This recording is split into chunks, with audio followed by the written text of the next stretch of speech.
Hello guys, welcome back to my channel. Guys, అటవీ శాఖ నుంచి బ్యాక్ టు బ్యాక్ నోటిఫికేషన్స్ అయితే రిలీజ్ అవుతున్నాయి. సో మొన్నటి వరకు కాంట్రాక్ట్ బేసిస్ కింద అయితే రిక్రూట్ చేసుకుంటున్నారు. ఈ రోజు వచ్చేసి మనకు 9 రకాల గవర్నమెంట్ పర్మనెంట్ ఉద్యోగాలకు అటవీ శాఖ నుంచి అఫీషియల్ గా నోటిఫికేషన్ అయితే రిలీజ్ అయిందనమాట. సో ఎటువంటి కాంట్రాక్ట్ బేసిస్ జాబ్స్ అయితే కాదు, ఎటువంటి అవుట్ సోర్సింగ్ జాబ్స్ అయితే కాదు, ఇవన్నీ కూడా పర్మనెంట్ గవర్నమెంట్ ఉద్యోగాలు అనమాట. సో ఎటువంటి ఎక్స్పీరియన్స్ కూడా అవసరం లేదు. సో చేరగానే మీకు 35,000 వరకు జీతం అయితే ఇవ్వడం జరుగుతుంది. సో మిస్ చేసుకోకుండా ఇక నోటిఫికేషన్ కి అప్లై చేసుకోవడానికి ట్రై చేయండి గైస్. ఈ నోటిఫికేషన్ కి సంబంధించి పూర్తి డీటెయిల్స్ అయితే నేను కూడా ఎక్స్ప్లెయిన్ చేస్తాను. వీడియో అయితే ఇక్కడ స్కిప్ చేయకుండా ఎండ్ దాకా అయితే చూడండి. అండ్ అలాగే వీడియోలోకి వెళ్లే ముందు ఇంకా మన ఛానల్ని ఎవరైనా సబ్స్క్రైబ్ చేసుకోకపోతే సబ్స్క్రైబ్ చేసుకుని పక్కనే ఉన్న బెల్ ఐకాన్ అయితే యాక్టివేట్ చేసుకోండి. అండ్ అలాగే వీడియోకి ఒక చిన్న లైక్ చేసి సపోర్ట్ అయితే చేయండి ఫ్రెండ్స్. ఇంకా లేట్ చేయకుండా డీటెయిల్స్ అయితే చూసేద్దాం. గైస్, ఈ నోటిఫికేషన్ మనకు minister of environment, forest and climate change, government of India కింద వర్క్ చేస్తున్నటువంటి wild life institute of India నుంచి రిలీజ్ అయిందనమాట. సో ఇదే ఇన్స్టిట్యూట్ నుంచి మనకు 2 నోటిఫికేషన్స్ అయితే ప్రీవియస్ గా రిలీజ్ చేయడం జరిగింది. సో అవి వచ్చేసి కాంట్రాక్ట్ బేసిస్ కింద అయితే రిక్రూట్ చేసుకుంటున్నారు. బట్ ఇప్పుడైతే ఈ నోటిఫికేషన్ ద్వారా పర్మనెంట్ ఉద్యోగాలను భర్తీ చేయడం కోసం ఈ నోటిఫికేషన్ అయితే అఫీషియల్ గా రిలీజ్ చేయడం జరిగింది అనమాట. గైస్, ఈ నోటిఫికేషన్ కి ఇండియన్ సిటిజన్స్ ఎవరైనా అప్లై అయితే చేసుకోవచ్చు. అంటే మన ఆంధ్రప్రదేశ్, తెలంగాణ 2 రాష్ట్రాల వాళ్ళు మెయిల్ అండ్ ఫీమేల్ క్యాండిడేట్స్ ఇద్దరు కూడా ఇక నోటిఫికేషన్ కి అప్లై అయితే చేసుకోవచ్చు అనమాట. సో ఇవన్నీ కూడా సెంట్రల్ గవర్నమెంట్ జాబ్స్ కాబట్టి మిస్ చేసుకోకుండా అప్లై అయితే చేసుకోండి. ఈ నోటిఫికేషన్ ద్వారా టోటల్ గా 9 రకాల ఉద్యోగాలను అయితే భర్తీ చేస్తున్నారు అనమాట. సో ఇక్కడ చూసుకోవచ్చు మీరు వివిధ డిపార్ట్మెంట్స్ లో ఖాళీగా ఉండేటువంటి టెక్నికల్ అసిస్టెంట్ పోస్టు, అదేవిధంగా junior stenographer, assistant grade 3, driver ordinary grade, cook, అదేవిధంగా ల్యాబ్ అటెండెంట్ పోస్టులు అయితే రిక్రూట్ చేసుకుంటున్నారన్నమాట. గైస్, యొక్క IT and RS or GIS విభాగాల్లో ఖాళీగా ఉన్నటువంటి టెక్నికల్ అసిస్టెంట్ పోస్టులకి సెలెక్ట్ అయిన క్యాండిడేట్స్ కి లెవెల్ 6 ప్రకారం శాలరీస్ అయితే ఇవ్వడం జరుగుతుందన్నమాట. అంటే అన్ని రకాల సెంట్రల్ గవర్నమెంట్ అలవెన్సెస్ కలుపుకొని స్టార్టింగ్ శాలరీనే 50,000 వరకు పర్ మంత్ శాలరీ అయితే ఇవ్వడం జరుగుతుంది. ఎస్సీ కేటగిరీ కింద 1 వేకెన్సీ అయితే ఉందన్నమాట. ఈ విధంగా ఈ పోస్ట్ కి అప్లై చేసుకోవడానికి క్వాలిఫికేషన్స్ కనుక చూసుకున్నట్టయితే ఫస్ట్ క్లాస్ బీఎస్సీ, సిఎస్ అంటే computer science, IT, remote sensing, GIS, data science లో క్వాలిఫికేషన్స్ ఉన్నవాళ్ళు, అదేవిధంగా BCA, BE, BTech in computer science or computer engineering or computer technology or information technology or electronics or electronics and communications, data science or artificial intelligence విభాగాల్లో qualifications ఉన్న వాళ్ళు apply చేసుకోవచ్చు. లేదా first class BSc along with post graduate diploma in computer science qualifications ఉన్న వాళ్ళు apply చేసుకోవచ్చు. లేదా first class 3 years full time diploma in CS computer science are IT విభాగాల్లో క్వాలిఫికేషన్స్ ఉన్న వాళ్ళు ఈ పోస్ట్కి అప్లై చేసుకోవచ్చు అనమాట. అదేవిధంగా ఇంజనీరింగ్ విభాగాల్లో ఖాళీగా ఉండేటువంటి టెక్నికల్ అసిస్టెంట్ పోస్ట్కి సెలెక్ట్ అయిన క్యాండిడేట్స్ కూడా లెవెల్ 6 ప్రకారం శాలరీస్ అయితే ఇవ్వడం జరుగుతుంది. అన్రిజర్వ్డ్ కేటగిరీ కింద 1 వేకెన్సీ అయితే ఉందన్నమాట. ఎవరైనా అప్లై అయితే చేసుకోవచ్చు. సో ఈ పోస్ట్కి వచ్చేసి first class 3 years full time diploma in civil engineering or architecture విభాగాల్లో క్వాలిఫికేషన్స్ ఉన్న వాళ్ళు అప్లై చేసుకోవచ్చు. లేదా first class BTech civil engineering qualifications ఉన్న వాళ్ళు, లేదా bachelors in architecture degree qualifications ఉన్న వాళ్ళు కూడా ఇక పోస్ట్కి అప్లై చేసుకోవచ్చు అనమాట. అదేవిధంగా ఈ యొక్క ఆడియో విజువల్ విభాగాల్లో టెక్నికల్ అసిస్టెంట్ పోస్ట్ వచ్చేసి 1 వేకెన్సీ అయితే ఉంది.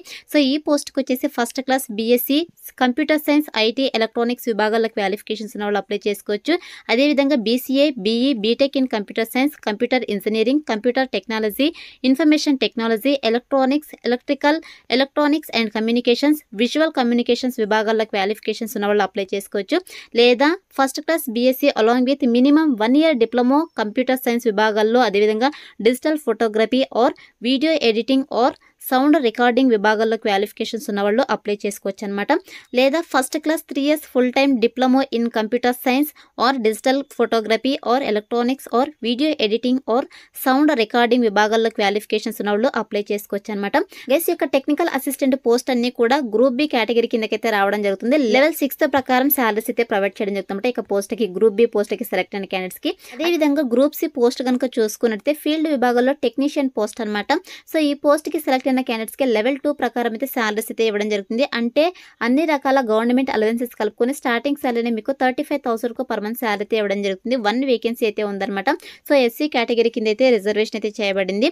ఈ పోస్ట్ కి అప్లై చేసుకోవడానికి క్వాలిఫికేషన్స్ కనుక చూసుకున్నట్లయితే 10th క్వాలిఫికేషన్స్ తర్వాత ఇంటర్ లో ఎవరైతే సైన్స్ విభాగాల్లో క్వాలిఫికేషన్స్ ఉంటారో సో వాళ్ళైతే అప్లై అయితే చేసుకోవచ్చు అనమాట. అదేవిధంగా దీంతో పాటు 1 year diploma in civil engineering or draftsman or land survey architecture విభాగాల్లో క్వాలిఫికేషన్ క్వాలిఫికేషన్స్ ఉన్న వాళ్ళైతే అప్లై అయితే చేసుకోవచ్చు అనమాట. సో మినిమం 60% మార్క్స్ అయితే పాస్ అయ్యి ఉండాలి. అదేవిధంగా జూనియర్ స్టెనోగ్రాఫర్ పోస్ట్ అనమాట. సో ఈ పోస్ట్కి సెలెక్ట్ అయిన క్యాండిడేట్స్కి లెవెల్ 4 ప్రకారం శాలరీస్ అయితే ఇవ్వడం జరుగుతుంది అనమాట. సో అన్ని రకాల అలవెన్సెస్ కలుపుకొని స్టార్టింగ్ శాలరీ మనకు 40,000 పర్ మంత్ శాలరీ అయితే ఇవ్వడం జరుగుతుంది. సో టోటల్గా 2 వేకెన్సీస్ అయితే ఉన్నాయి. కేటగిరీ వైజ్ అయితే రిజర్వేషన్ అయితే చేయబడింది అనమాట. సో ఈ పోస్ట్కి అప్లై చేసుకోవడానికి క్వాలిఫికేషన్స్ వచ్చేసి మినిమం క్వాలిఫికేషన్ ఇంటర్ అనమాట. 10+2 క్వాలిఫికేషన్ అంటే ఇంటర్ క్వాలిఫికేషన్ కనుక ఉన్నది ఇక పోస్ట్కి అప్లై అయితే చేసుకోవచ్చు. సో దీంతో పాటు మనకు 80 words per minute short hand అయితే ఉండాలి. అదేవిధంగా so 40 words per minute typing speed అయితే ఉండాలి ఇంగ్లీష్లో, లేదా హిందీలో వచ్చేసి 35 words per minute typing speed అయితే ఉండాలన్నమాట. గైస్ అప్లై చేసుకోవడానికి టైపింగ్ స్పీడ్ అయితే అవసరం లేదనమాట. వన్స్ అప్లై చేసుకుని సెలక్షన్ ప్రాసెస్ కండక్ట్ చేసినప్పుడు సో టైపింగ్ టెస్ట్ అయితే కండక్ట్ చేస్తారు కదా, సో అప్పటికైతే మీకు టైపింగ్ స్పీడ్ పర్ఫార్మెన్స్ అయితే మీరు చేయాల్సి ఉంటుందన్నమాట. సో ఇప్పుడైతే అవసరం లేదు కాబట్టి ఇంటర్ క్వాలిఫికేషన్ ప్రతి ఒక్కరు కూడా ఇక జూనియర్ స్టెనోగ్రాఫర్ పోస్ట్కి అప్లై అయితే చేసుకోండి. అదేవిధంగా అసిస్టెంట్ గ్రేడ్ 3 పోస్ట్ అనమాట. సో ఈ పోస్ట్కి సెలెక్ట్ అయిన క్యాండిడేట్స్కి లెవెల్ 2 ప్రకారం శాలరీస్ అయితే ఇవ్వడం జరుగుతుంది. అన్ని రకాల అలవెన్సెస్ కలుపుకొని స్టార్టింగ్ శాలరీనే మీకు 35,000 పర్ మంత్ శాలరీ అయితే ఇవ్వడం జరుగుతుంది అనమాట. సో 1 వేకెన్సీ అయితే ఉంది. ఈ పోస్ట్కి అప్లై చేసుకోవడానికి ఇంటర్ క్వాలిఫికేషన్ ఉంటే సరిపోతుంది అనమాట. సో మనకు టైపింగ్ స్పీడ్ అయితే అడుగుతున్నారు. 35 words per minute typing speed అయితే ఉండాలి ఇంగ్లీష్లో, లేదా హిందీలో మీకు 30 words per minute typing speed అయితే ఉండాలన్నమాట. అదేవిధంగా డ్రైవర్ ఆర్డినరీ గ్రేడ్ పోస్ట్ అనమాట. సో ఈ పోస్ట్కి సెలెక్ట్ అయిన క్యాండిడేట్స్కి లెవెల్ 2 ప్రకారం శాలరీస్ అయితే ఇవ్వడం జరుగుతుంది. అన్ని రకాల అలవెన్సెస్ కలుపుకొని స్టార్టింగ్ శాలరీనే మీకు 35,000 శాలరీస్ అయితే ఇవ్వడం జరుగుతుంది. ఎస్సీ కేటగిరీ కింద అయితే 1 వేకెన్సీ అయితే ఉందన్నమాట. సో ఈ పోస్ట్కి అప్లై చేసుకోవడానికి క్వాలిఫికేషన్ వచ్చేసి మినిమం క్వాలిఫికేషన్ 10th అనమాట. సో 10th సర్టిఫికేట్ కనుక ఉన్నట్టు ఇక్కడ డ్రైవర్ ఆర్డినరీ గ్రేడ్ పోస్ట్కి అయితే అప్లై అయితే చేసుకోవచ్చు.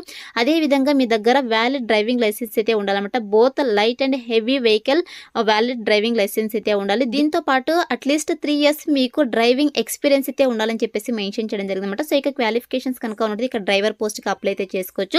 అదేవిధంగా కుక్ పోస్ట్ అనమాట. లెవెల్ 2 ప్రకారం శాలరీస్ అయితే ఇవ్వడం జరుగుతుంది. టోటల్గా 3 వేకెన్సీస్ అయితే ఉన్నాయి. కేటగిరీ వైజ్ అయితే రిజర్వేషన్ అయితే చేయబడింది. సో గైస్ ఈ పోస్ట్కి అప్లై చేసుకోవడానికి క్వాలిఫికేషన్స్ వచ్చేసి ఇంటర్ క్వాలిఫికేషన్స్తో పాటు డిగ్రీ ఆర్ డిప్లొమాలో కుక్ విభాగాల్లో క్వాలిఫికేషన్స్ ఎవరికైతే ఉంటుందో వాళ్ళు అప్లై అయితే చేసుకోవచ్చు. సో 2 years వరకు మీకు వర్క్ ఎక్స్పీరియన్స్ కనుక ఉన్నట్టయితే ప్రిఫరెన్స్ అయితే ఇవ్వడం జరుగుతుంది. బట్ మ్యాండేటరీ అయితే కాదు, ఇక ఎసెన్షియల్ క్వాలిఫికేషన్స్ ఉంటే అప్లై అయితే చేసుకోవచ్చు అనమాట. అదేవిధంగా ల్యాబ్ అటెండెంట్ పోస్ట్ అనమాట. సో లెవెల్ 1 ప్రకారం శాలరీస్ అయితే ఇవ్వడం జరుగుతుంది. అంటే అన్ని రకాల అలవెన్సెస్ కలుపుకొని స్టార్టింగ్ శాలరీనే మీకు 30,000 పర్ మంత్ శాలరీ అయితే ఇవ్వడం జరుగుతుంది. సో టోటల్గా 5 వేకెన్సీ అయితే ఉన్నాయి. కేటగిరీ వైజ్ అయితే రిజర్వేషన్ చేయబడింది అనమాట.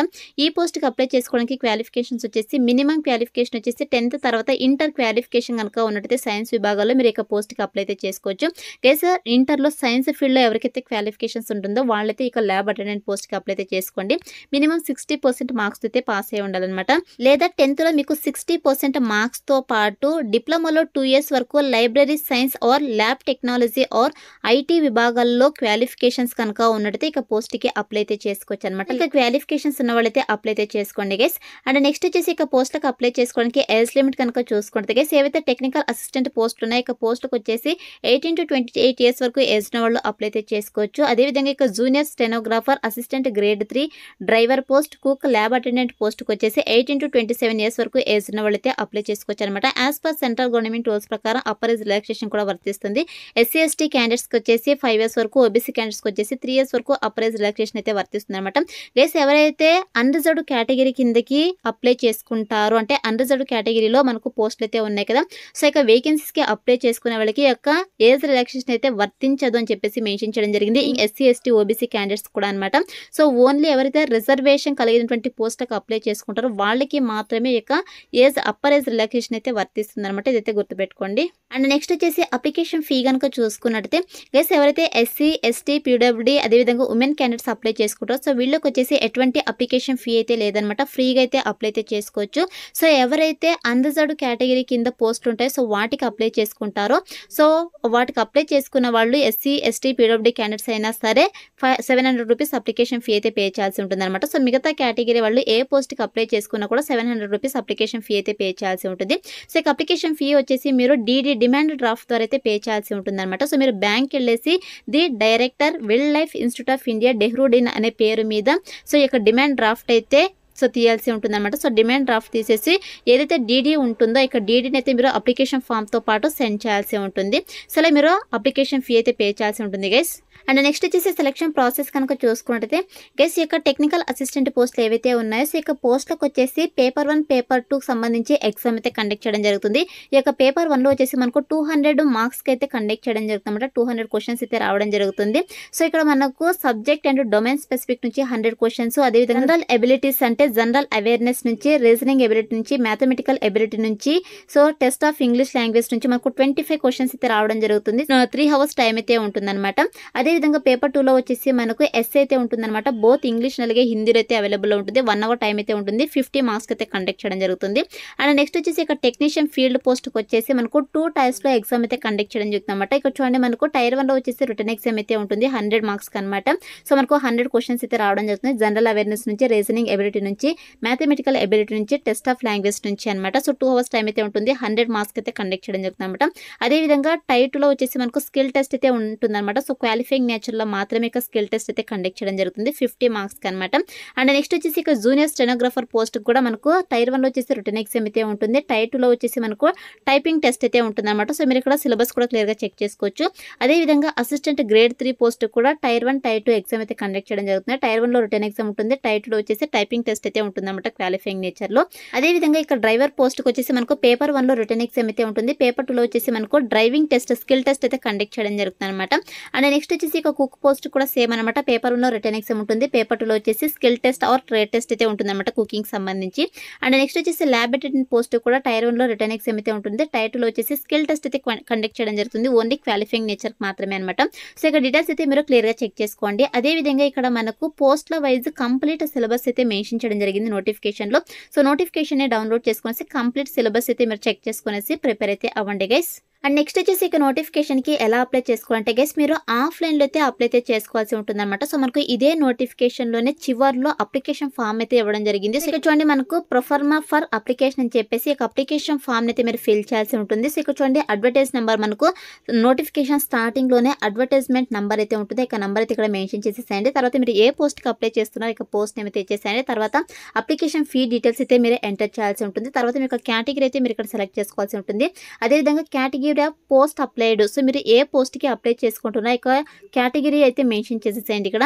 ఆ తర్వాత వచ్చేసి నేమ్ మీ యొక్క first name, middle name, last name అయితే ఇచ్చేసేయండి. తర్వాత వచ్చేసి ఇక్కడ మీ యొక్క ఫోటో అయితే అటాచ్ చేయాల్సి ఉంటుంది. అదేవిధంగా క్రాస్ సైన్ కూడా చేయాల్సి ఉంటుంది అని చెప్పేసి మెన్షన్ చేయడం జరిగింది. అంటే సిగ్నేచర్ కూడా చేయాల్సి ఉంటుంది అనమాట ఫోటో అటాచ్ చేసేసి. తర్వాత వచ్చేసి మీ యొక్క father name or husband name అయితే మెన్షన్ చేసేసేయండి. మీ యొక్క పర్మనెంట్ అడ్రస్, అదేవిధంగా nearest railway station, date of birth, తర్వాత వచ్చేసి మీ యొక్క ఏజ్ అయితే ఇక్కడ మెన్షన్ చేయాల్సి ఉంటుంది. అంటే మీరు ఏమైనా వర్క్ చేస్తుంటే ఎంత శాలరీ వస్తుందో అది మెన్షన్ చేసేసేయండి. తర్వాత మీ యొక్క ఎడ్యుకేషనల్ క్వాలిఫికేషన్స్ అయితే మెన్షన్ చేసేసేయండి. అండ్ నెక్స్ట్ వచ్చేసి కిందకి స్క్రోల్ చేసుకుని వస్తే మనకి ఇక్కడ డిక్లరేషన్ ఫామ్ అయితే ఉంది. మీ యొక్క సైన్ చేసేసి ప్లేస్ డేట్ అయితే మెన్షన్ చేసేసేయండి. సో ఇక అప్లికేషన్ ఫామ్ అయితే మీరు ఫిల్ చేసేసి ఇక అప్లికేషన్ ఫామ్తో పాటు మీ యొక్క ఎడ్యుకేషనల్ సర్టిఫికేట్స్ అన్ని కూడా అటాచ్ చేయాల్సి ఉంటుంది అనమాట. సో మీ యొక్క ఏ సర్టిఫికేట్ కావచ్చు, అదేవిధంగా మీ యొక్క బర్త్ సర్టిఫికేట్ కావచ్చు, మీ యొక్క ఎడ్యుకేషనల్ సర్టిఫికేట్స్ అన్ని కూడా అటాచ్ చేసేసి సో వాళ్ళు చెప్పినటువంటి అడ్రస్కి అయితే మీరు ఈ యొక్క అప్లికేషన్ ఫామ్ అయితే సెండ్ చేయాల్సి ఉంటుంది. కేసు ఇక్కడ ఏ అడ్రస్కి సెండ్ చేయాలో కనుక చూసుకుంటే అప్లికేషన్ ఫామ్ని సో ఇక్కడ చూడండి the registrar wildlife institute of India, Chandrabani, Dehradun 248001 Uttarakhand. So ఈ యొక్క అడ్రస్కి అయితే మీరు 6th January 2025 లోపైతే అక్కడికి రీచ్ అయ్యే విధంగా స్పీడ్ పోస్ట్ లేదా రిజిస్టర్ పోస్ట్ ద్వారా అయితే సెండ్ చేయాల్సి ఉంటుందన్నమాట. గైస్ గుర్తుపెట్టుకోండి 6th January 2025 లోపైతే ఈ యొక్క అడ్రస్కి అయితే రీచ్ అవ్వాల్సి ఉంటుంది అనమాట. మీకు అప్లికేషన్ ఫామ్ స్పీడ్ పోస్ట్ లేదా రిజిస్టర్ పోస్ట్ ద్వారా అయితే సో సెండ్ చేసేసేయండి. ఇంకా చాలా టైం అయితే ఉంది, బట్ మ్యాక్సిమం త్వరగా అప్లై చేసుకోవడానికి ట్రై చేయండి ఫ్రెండ్స్. ఆఫ్లైన్లో అప్లై చేసుకోవాల్సి ఉంటుంది కాబట్టి సో మీరు త్వరగా అప్లై చేసుకుంటేనే బెటర్ అనమాట. అండ్ నెక్స్ట్ వచ్చేసి జాబ్ పోస్టింగ్ మనకు డెహ్రాడూన్లో అయితే ఉంటుందన్నమాట. గైస్ ట్రాన్స్ఫర్స్ అయితే ఉండవు. ఫ్యూచర్లో మన స్టేట్స్ యొక్క వైల్డ్ లైఫ్ ఇన్స్టిట్యూట్స్ ఏర్పాటు చేస్తే అప్పుడు మీరు ట్రాన్స్ఫర్స్ అయితే పెట్టుకోవచ్చు అనమాట. డెహ్రాడూన్లోనే మనకు జాబ్ పోస్టింగ్ అయితే ఉంటుంది. మీకు ఇంట్రెస్ట్ ఉంటేనే అప్లై అయితే చేసుకోండి. సో ఇది వచ్చేసి నోటిఫికేషన్ డీటెయిల్స్ అనమాట. ఇక నోటిఫికేషన్ సంబంధించి ఇంపార్టెంట్ లింక్స్ అన్ని కూడా డిస్క్రిప్షన్లో ప్రొవైడ్ చేస్తాను. సో అక్కడ నుంచి మీరు అప్లికేషన్ ఫామ్ని డౌన్లోడ్ చేసుకునేసి అప్లై అయితే చేసుకోండి ఫ్రెండ్స్ ఆఫ్లైన్లో. సో ఇది ఫ్రెండ్స్ ఇవాళ ఈ వీడియో. మరొక మంచి వీడియోతో మళ్ళీ కలుద్దాం. Thank you.